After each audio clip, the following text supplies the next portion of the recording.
Halo guys, selamat datang di Rekapin. Rekap kali ini adalah sebuah film berjudul Elevator. Silakan nikmati, awas spoiler, dan jangan lupa untuk berikan dukungan kalian dengan subscribe channel ini.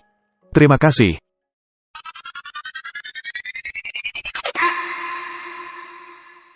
Film ini dibuka di New York City, dengan pengenalan beberapa karakter sekaligus. Yang pertama adalah seorang petugas keamanan bernama Muhammad, yang sedang melihat kartu ucapan buatan sendiri yang menyentuh hati. Yang lainnya adalah seorang pelawak karismatik bernama George, yang bersiap-siap untuk sebuah acara yang akan datang sambil dengan mudah melatih leluconnya. Berikutnya adalah seorang reporter televisi yang tenang bernama Maureen dan tunangannya, Don, yang saat ini sedang menikmati waktu pribadi di rumah mewah mereka.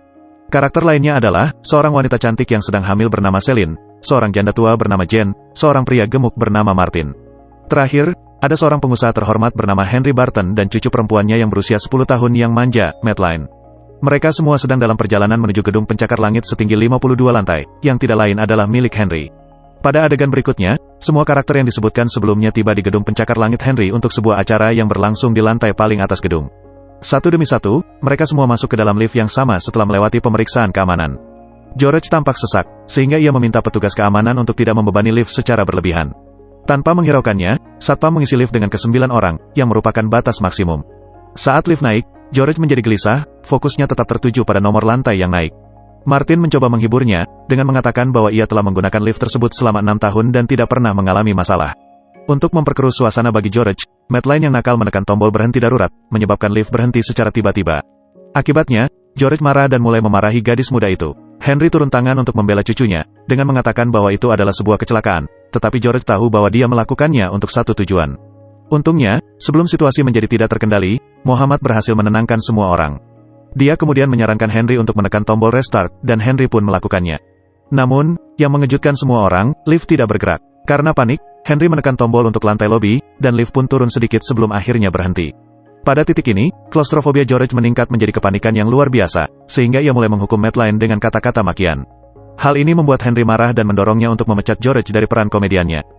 Namun, hal ini tidak mempengaruhi George karena dia hanya ingin keluar dari lift untuk saat ini. Ketika lift tidak bergerak, Henry menekan tombol intercom dan memberitahukan hal yang sama kepada petugas keamanan. Setelah mengetahui masalahnya, pihak keamanan mengatakan bahwa dia akan mengirimkan kru pemeliharaan. Sambil menunggu bantuan, kelompok ini mulai berbicara satu sama lain, memupuk rasa kebersamaan di antara mereka. Henry mengatakan bahwa dia akan pensiun dari posisinya dan menjalani kehidupan yang damai mulai sekarang. Ia hanya ingin mencari pengganti yang cakap sesegera mungkin. Setelah beberapa saat, wanita yang sedang hamil, Celine, merasa sangat ingin ke kamar kecil. Karena tidak dapat menahannya lebih lama lagi, dia memutuskan untuk menggunakan tasnya sebagai toilet darurat. Orang-orang lainnya berpaling sementara Martin dengan murah hati menggunakan mantelnya untuk memastikan privasi. Di tengah-tengah hal ini, Madeline melihat dan membuat komentar kasar, tetapi kakeknya membungkamnya. Percakapan kemudian beralih ke Jen, yang berbagi kisahnya yang memilukan dengan semua orang. Dia mengungkapkan bahwa putranya meninggal di Irak tahun lalu dan suaminya melakukan hal yang tidak terpikirkan setelah mengalami kerugian finansial yang sangat besar. Dia sebenarnya telah membeli beberapa saham dari perusahaan Henry, tetapi nilainya menurun dengan cepat dalam hitungan minggu. Jen dengan berlinang air mata mengatakan bahwa ia dan suaminya telah merencanakan untuk membeli sebuah kapal untuk menikmati masa pensiun mereka, namun impian mereka tidak pernah terwujud. Dia menumpahkan kemarahannya pada Henry, secara tidak langsung menuduhnya sebagai penyebab kerugiannya. Menanggapi hal tersebut, Henry mengatakan bahwa hidup terkadang tidak adil, jadi yang terbaik adalah menjalani setiap hari seperti hari terakhir. Dia kemudian bertanya mengapa Jen ada di sini sekarang. Sebelum dia dapat menjawab pertanyaannya, Jen tiba-tiba mulai kesulitan bernapas, sepertinya terkena serangan jantung. Dia perlahan-lahan jatuh ke lantai, dan dalam napas terakhirnya, dia mengungkapkan bahwa dia memiliki sebuah bom, yang menjelaskan bahwa dia berada di sini untuk membalaskan dendam suaminya. Pengungkapan tersebut membuat semua orang panik dan Martin segera menelepon 911 dan memberitahu mereka tentang situasi yang sedang terjadi. Tidak lama kemudian, Jen meninggal dunia dan Muhammad, yang pernah bekerja sebagai petugas medis, mengonfirmasi kematiannya. Setelah itu, reporter Maureen mulai merekam dan menayangkan peristiwa tersebut menggunakan ponselnya. Henry, sekali lagi, mencoba menghubungi petugas keamanan melalui radio lift, tetapi dia dengan kasar diberitahu untuk bersabar. Di tengah-tengah semua ini, orang-orang yang terjebak terlibat dalam perdebatan tentang siapa yang harus maju untuk memeriksa tubuh Jen dan keberadaan bom. Setelah berdebat selama beberapa saat, Celine mengajukan diri untuk melakukan tugas tersebut. Pada awalnya, dia dengan hati-hati memeriksa tas Jen, tetapi tidak menemukan apapun selain dompet, membuat mereka semua bernapas lega. Namun, mereka menemukan kliping berita dari dompetnya yang berisi informasi tentang kasus kematian suaminya. Celine kemudian melanjutkan untuk memeriksa tubuh Jen dan kali ini, dia menemukan sesuatu di dalam perutnya. Setelah membuka kancing pakaiannya, dia menemukan bom yang diikatkan di pinggangnya dengan kunci sepeda. Pengungkapan ini membuat semua orang takut, dan mereka terdiam sejenak. Sementara itu, sang reporter, Maureen, yang telah mendokumentasikan semuanya, mengirimkan rekaman tersebut ke stasiun televisinya.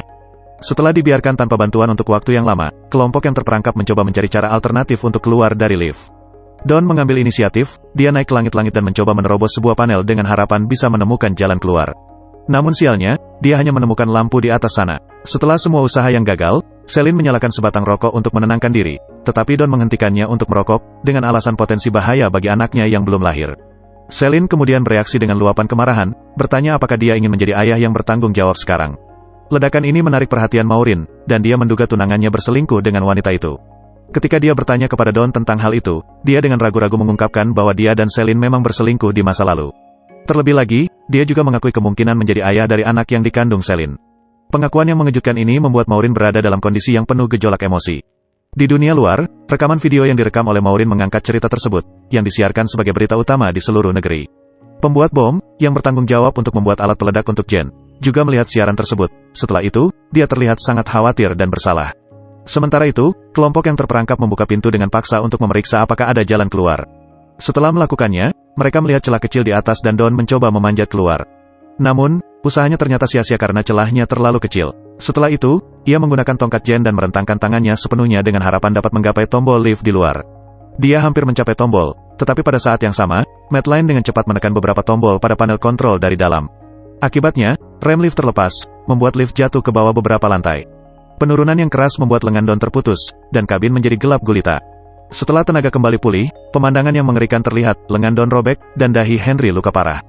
Bereaksi cepat, Muhammad menggunakan dasi sebagai turniket darurat untuk memperlambat kehilangan darah dari lengan Don yang terputus. Di tempat lain, pria yang membuat bom tersebut terbebani oleh rasa bersalah karena telah membahayakan nyawa 8 orang, sehingga dia menghubungi wartawan media untuk mengakui perbuatannya yang salah. Ketika ditanya oleh Peirce, dia menjelaskan motivasinya di balik pembuatan bom untuk Jen. Dia mengungkapkan hubungan pribadi yang mendalam, menjelaskan bahwa putra Jen yang telah meninggal adalah teman dekatnya. Jadi, dia merasa berutang budi kepada keluarga mereka. Selain itu, dia mengungkapkan bahwa bom tersebut mengandung komponen peledak yang sangat mematikan dan memperkirakan bahwa bom tersebut akan meledak dalam waktu 10 menit ke depan. Kelompok yang terperangkap menyaksikan pengakuan ini terungkap di ponsel Martin dan mulai kehilangan harapan untuk hidup.